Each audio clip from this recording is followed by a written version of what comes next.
Hello and welcome. It's lovely to have you all here with me. My name's Emily, and this is my bedroom, my actual bedroom. It's funny when people come in here, they often assume that it's a prop or a joke, and I hear the whispers and I think, yeah, no, it's for real. We'll talk more about that in a minute. I'd like to begin by welcoming you. I'd also like to acknowledge and pay my deep respect to the traditional owners of the land, country that we meet on today, the Indigenous people of Lutruwita, Tasmania. And I'd like to express my sincere thanks to Mona for having me here. I really can't believe I'm here, honestly. You know, it's one of these things, you conceive of an idea, an opportunity comes and you grab it, and then it happens. And I don't know, I feel like I'm just trying very hard to hold on to it and to just be in it for every moment, only because I can feel a sense that it's coming to an end. I've been here almost 5 weeks now, so I stay here, I live here for 4 nights and days a week.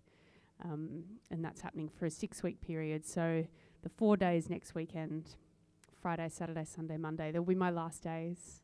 And then I go back to life. This has been such an intense and incredible experience. It's been such a roller coaster. The original intention was for it to be, you know, a residency focused on creative output, where you come in each day and you make stuff, you compose. And a lot of the challenge of that is, you know, coming up with new ideas each day and doing it in front of people, which is hard, right? You know, normally when we share stuff, we've gone through a process of making it, practicing it, perfecting it, and then deciding finally, okay, I think I'm ready to share this thing now. But it's a whole other thing to make stuff in front of people and to explore ideas and for it to be rubbish and do it in public. So it's interesting. I was here for a short residency last year, and I found the really big challenge of that, to be that process of having an audience all the time. And I had just had this deep urge to want to perform constantly. If people were here, I wanted to connect with them. And so I would want to play something that I knew we would have a bond over. And I really had to fight hard to learn to ignore that, to be able to make things. And some days it flows really well, and other days it's just rubbish. And that is part of it. So, yeah. Anyway, then I had this idea. So I was coming back. I was booked to come back here for 6 weeks because I felt like that was the longest time frame that I could manage in my life. I have youngish children, a family up in Launceston. So getting away for a long period is just not possible for me. But, you know, we talked and we decided, yep, 6 weeks. That's good. We can do that. And then I had this idea, hang on, I've got a sleep disorder. Wouldn't it be really cool to sleep here? So I pitched that idea. And after various discussions, it was agreed that we would do it. And I thought it was going to be just, you know, easy and amazing. It is amazing, but easy it is not. It has been such a journey, and it's been hard. It's been challenging and uncomfortable. Being here alone, dealing with just being alone. I'm not conditioned for it. I'm not used to it. But now, after 5 weeks, sorry family, love you, but I am loving it. So that's been an interesting thing to discover. But it's funny, that aloneness, you know, it's on my own terms. So I feel okay about it. But I've been thinking about being alone. And also just the dark. Turns out the dark is a big problem for me. It was very, very, very dark in this gallery to start with. And I have to move through it to go to the toilet, up the end, in the night, past the House of Hair with its creepy light that stays on all the time when everything else is dark. Really had big issues with that. And I eventually asked for some more lights to be turned on because I found a limit. It's good to find limits though. Found it kind of empowering to discover that and then to take action and do something about it and just find out what I could cope with and what I couldn't. But anyway, the long and short of it is I do crazy things in my sleep. I have a lot of terrors. I have a lot of panics and horrible dreams. and it really invades my life. So that's why I wanted to sleep here, to understand that better and ultimately try and get into that process and change it somehow, or at least have some creative work inspired by it at the end of it. But it has become far more about being here, living here, discovering things, having some pretty full-on feelings, and then the creative output is just like a side consequence of that process. So I really feel like my focus each day is not, okay, I'm going to compose something now. My focus each day is just to sit in whatever I'm feeling here and just explore it. And it's just been an incredible experience. So I'm feeling kind of overwhelmed by it all, actually. It's been such a dream. Before I play anything for you, does anybody have any questions or want to ask me anything about that or any of it? I really welcome questions. Yep. Ah, that's such a good question. So for the live stream, I'm also being live streamed pretty much all the time, which is initially was deeply uncomfortable, but I've learnt to ignore it. It's for documentation purposes, so I can see what I do at night and have documentation of what I've made.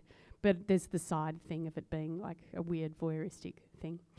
Anyway, my sleep has unexpectedly been amazing. I have slept long, I have slept peacefully. For the first couple of weeks, I couldn't remember any of my dreams, which is very unusual for me. I've hardly done any sleep talking, although it's quite hard to pick up the sleep talking because there's so much latent noise in this place when everything's turned off. Lots of machine hums, the air conditioning machines kick up at about 4 a.m. and there's just this whoosh that comes through the sleep talk recorder. The ice machine in the void bar does a massive dump just suddenly at various times in the night, and you kind of think, oh, what's that? But yeah, no, I've been sleeping really well and having really good dreams, which is very rare for me. So I came in thinking, oh, it's going to be so fun. I'm going to do all these weird sleepwalks and it's going to be really interesting. No, in fact, the only sleepwalks I've done have been very localized in and around my bed, where one that I did was I stood on the mattress and the curtains were closed, but I just shut the tabs of the curtain just a bit more in my sleep. And yeah, I've just done a few little around the bed movements, but really nothing much. And I've been having some pretty amazing dreams. So that's been a really surprising outcome. But hey, maybe I just need to live here forever. Problem solved. I don't know. Hi, yeah. Where does my sleep disorder come from? Well, it's something I've had nocturnal activity throughout my life. When I was young, I used to do just funny things, like I'd wake up wearing a jumper that I wasn't wearing when I went to sleep, or with a pair of earrings on or something like that. But as I've gotten older, it has turned quite sinister. It's all about fear for me. It's just all about things that I fear. And I've done lots of thinking about that and what it is. And I think it's just my mind facing up to things that I don't want to face while I'm awake. Yeah, the things that might happen. Yep. Does that answer the question? Yeah. Nobody else in my family does it, so yeah, I'm not really sure. It's such a mystery. It's not a rare thing, is it? Lots of people do weird stuff in their sleep. In fact, one of the best things about being here is the conversations that I've had with people and the stories that they've shared about their experiences and how it affects them. I'm really hungry to hear all of that stuff. It's so interesting to me. So that's that. Anyway. Okay, I'm going to play something for you now, and it's something that I made last week. And I just feel like playing it because I've been spending a lot of time on the stuff that I made today, and I just feel the need to play something that I haven't yet played today, just to freshen up my brain. So I did a sleep talk last Sunday night, and I said 2 words in my sleep talk, and the words were risk appetite. Risk appetite. Really clear. Often when I talk, it's like, blah, blah, blah, I can't really hear it, but it was very clear, like saying it clearly. Anyway, I went to the admin building to have my shower in the morning. That's what I do. I tote my towel and my toiletry bag, and I go through the museum up the other end to the shower. And I was thinking, risk appetite. And then as I'm in the shower, all of these words just came to me. I knew exactly what it meant in reference to me, in reference to being here. The museum's taken a fair risk having an unpredictable sleepwalker. That's uncomfortable for them. Kudos. They moved the Renoir out of here. It's true. They put up bollards, just in case. And I can't blame them. Anyway, I was in the shower and all these words just came to me, and I kept reaching out from my phone just to write all of these lyrics on my Google Tasks list. Anyway, I'd like to sing it for you now. This is Risk Appetite. And then after that, I'll play you what I made today. And please feel free to come and go. This is a fluid situation, so I won't be offended if you leave. I won't be offended if you fall asleep. It's all okay. Yeah.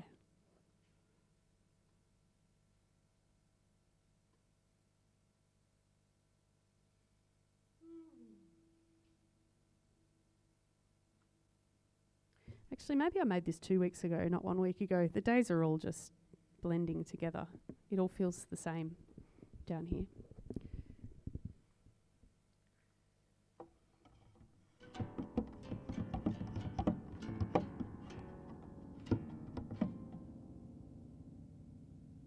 Just going to pop a little bit of blue tack on some of my strings. Just changes the sound of the strings. I should have done this before. Whatever.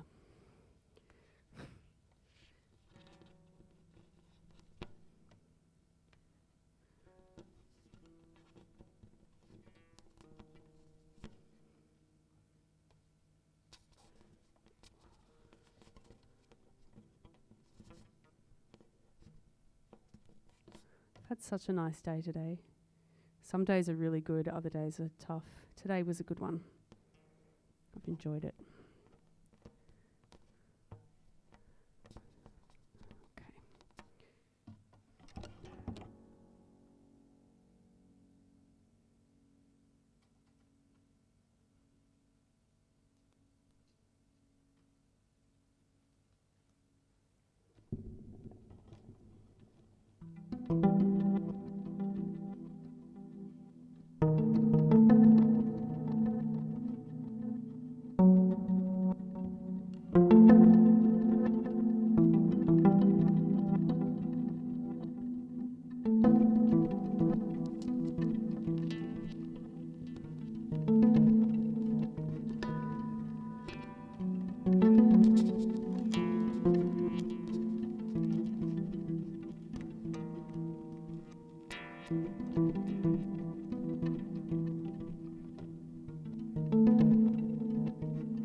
What's your risk appetite?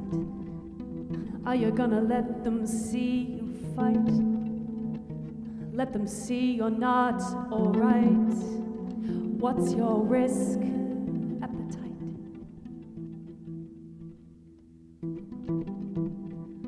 Gonna tell them why you care. Gonna feel it when they stare. When you haven't even done your hair. When your thoughts are everywhere.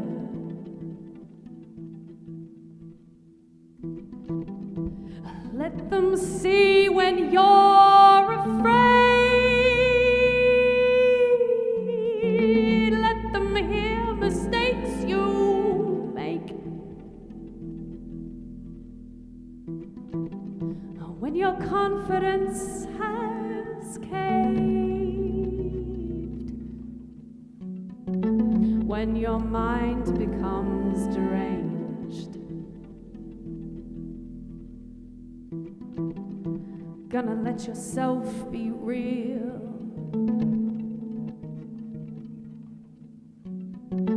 Tell them how you really feel. Probably gonna take a fall.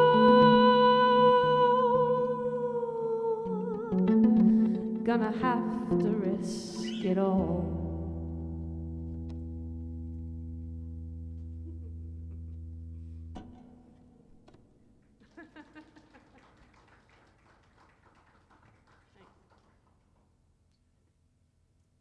Thanks.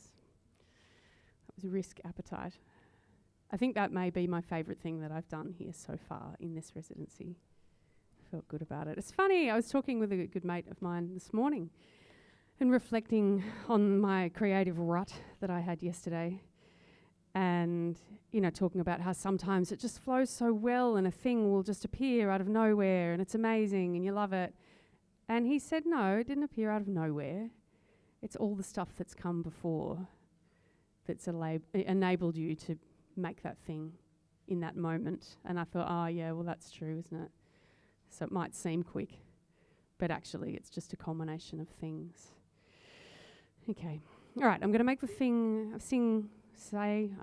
produce, perform the thing that I made today. It's still evolving. You know, the thing about sharing something new is it's really just a seed. It's not developed. You know, I've had some time to work on it today, but it may still evolve into something else. And I wrote some words this morning. I was thinking a lot about stuff. And I did another sleep talk while I was at home, actually, in the intervening days between being here. I think it might have been on Tuesday night. And the thing that I said in my sleep was, something's approaching. It seemed a bit sinister. And I said it in this sort of whispery, something's approaching kind of voice. I was trying to make a thing before with some of my sleep talk recordings, but it's just not very clear.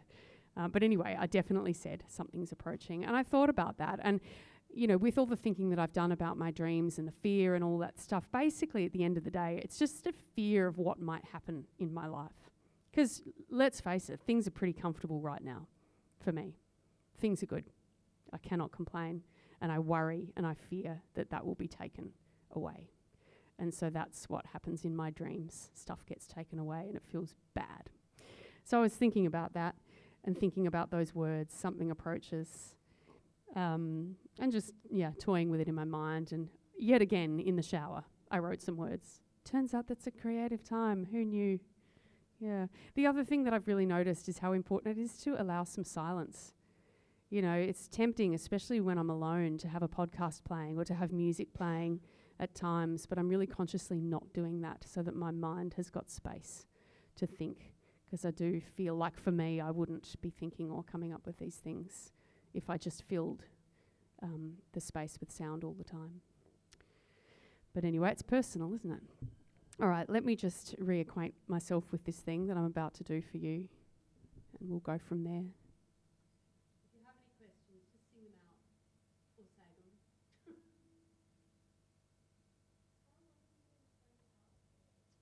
Yeah, how long have I been playing harp for? I've been playing harp since I was 27, so I'm 41 now.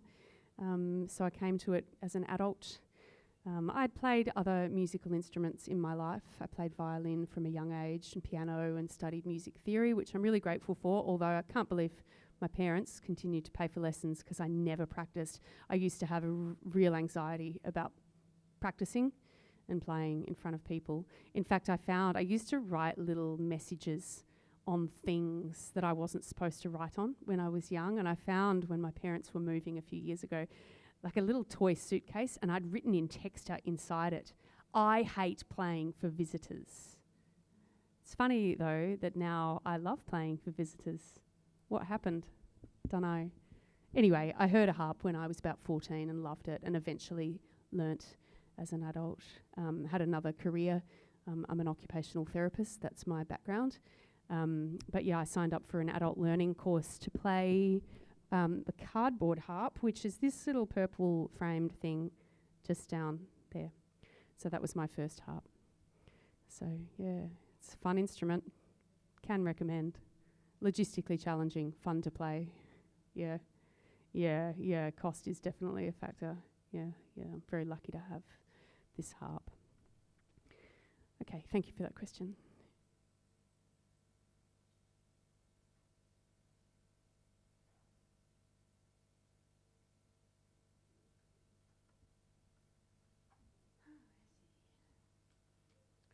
So I've been toying with what to do with the words with this. I think I might share them as a spoken word thing. I was singing them before, but it didn't feel right. I haven't done it as spoken word before, so I guess we'll see whether it works or not, won't we?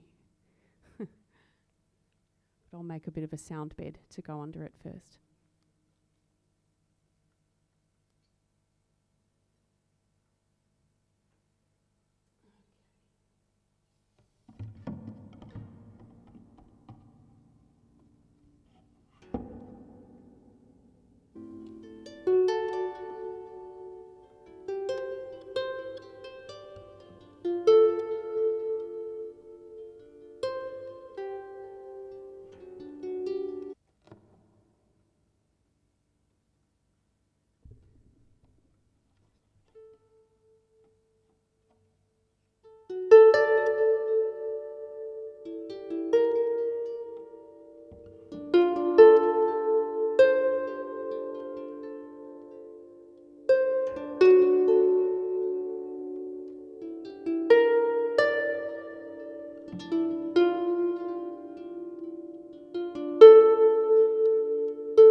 Something is coming.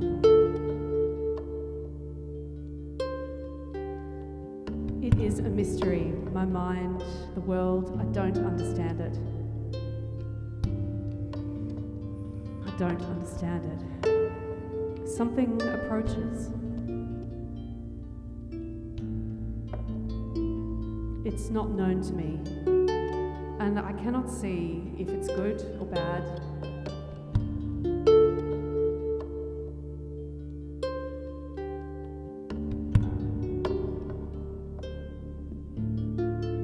It can feel overwhelming. But then I stop and I breathe. Can I change it? Can I alter it?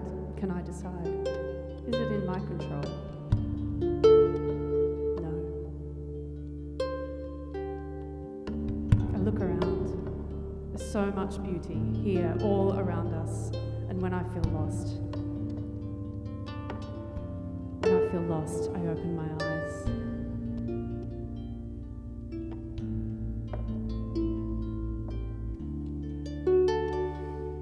Acceptance of self. Does it matter if I don't understand? Because in the end, we can have kindness, forgiveness, there's hope somehow. Something approaches.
Thanks. That's what I made today. One thing that I've been thinking about a lot as I grapple with fear alone in here in the dark and what that feels like and how unexpected it was, because I've spent a lot of time here, you know, I thought I'd feel comfortable. But yeah, it turns out it's taken me really until now to start to feel comfortable. But as I've grappled with that fear, I've known all along, thanks so much, that I'm physically safe. There's no threat. Thank you. You know, I'm safe. Nothing's going to hurt me. The only thing I have to fear is what's in my mind. But I've just been thinking, you know, I have a lot of worry about the world and what goes on and the bad stuff that happens. And I've been thinking about what it must be like for people who have that fear, but the threat is real, and how I just can't imagine how that must be. And early in the residency, I sang this song a couple of times, and I just feel like I'd like to sing it again today. And then I'll play for you another thing that I worked on earlier today, and then that'll probably see us through. At 4 o'clock, there's a really great thing happening upstairs, just by the way, before I forget to mention it. Danny Healy is in residence up in the Nolan Gallery, and he's up there making incredible stuff all day, every day at the moment. I don't know how long he's here for, quite a while, but he just started this weekend back in residence after 11 months away. So yeah, if you're around at 4 o'clock, I can really recommend you checking that out. Thank you so much, guys, for being here. Thanks. This is a song from my youth. You know how the songs you have when you grow up, they're really powerful. But unfortunately, it's sadly still very relevant today.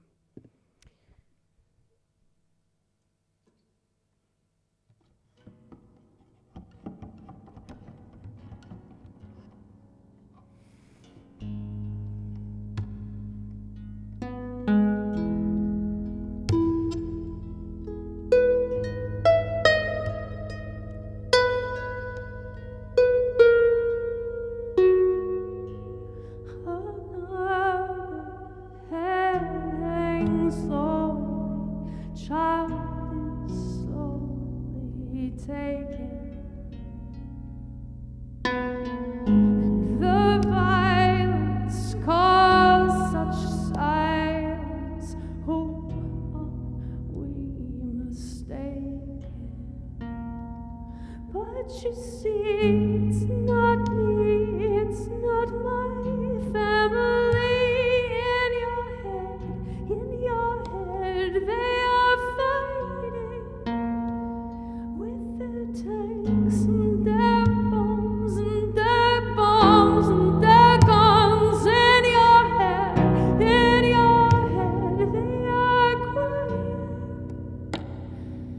in your head, in your head.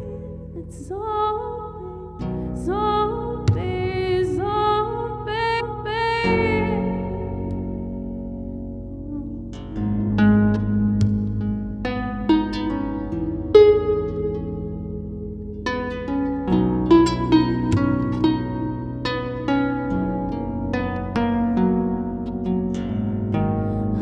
another marvelous breaking, heart is taking over. When the violence caused such silence, who are we mistaken?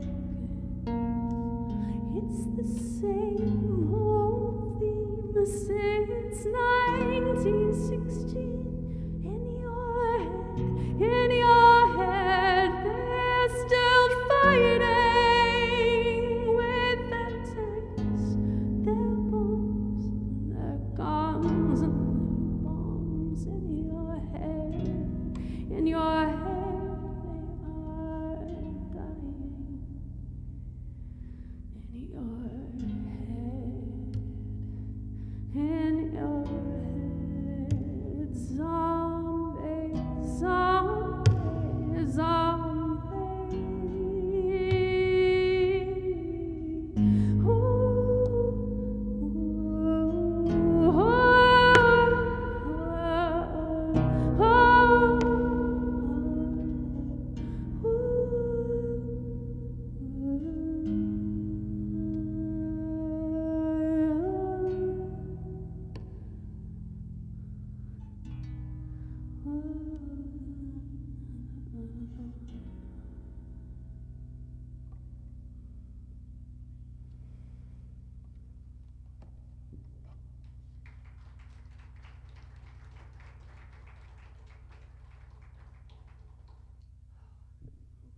Oh, thank you. Thanks, guys. See ya. All right. The last thing I'd like to share today is another song that I've been meaning to learn for years. It's another cover. I've made other original things today, but I don't feel like sharing them. So, yeah, I worked on this earlier. Still needs a bit more work, but I really enjoyed it. Anyone who knows me knows that I play a lot of Radiohead, and I know it's been done and done and done, but for me, it's never going to be over. You know, yeah, I used to listen to this music on repeat on my boombox stereo, on my CD player when I was, 16, 17, 18. Just used to listen to this stuff. So I was working on this song today. Thanks so much for joining me. I'm finding these 3 p.m. concerts a really special time because I spend most of the day kind of ignoring what's going on out there. So this is just a time where I can really feel connected, and I really appreciate it. So thanks.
Cracked decks, dead birds scream as they fight for life. I can feel death, can see its beady eyes. All these things into position, all these things will one day swallow whole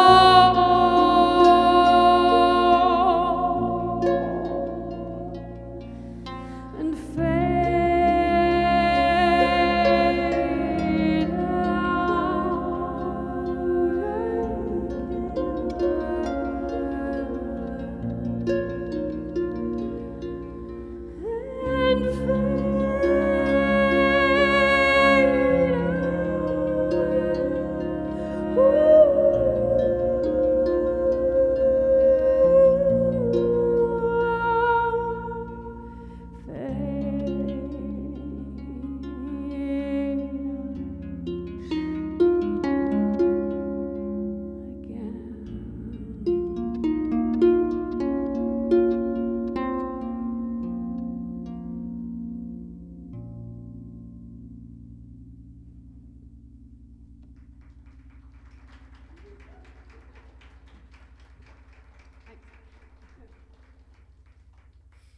Oh, thank you so much for sharing that time with me. I really appreciate it. If you're interested in following my journey, my live streams are on my YouTube channel. If you just search my name, which is up there, you can see them. The nighttime one's pretty boring, but they're there nevertheless. And I've shared lots of documentation and little videos on my Instagram stories. So if you want to kind of follow the journey, you can hop on there. Or maybe send me a message with your stories, thoughts, feelings. I'm keen to hear them all. Thank you.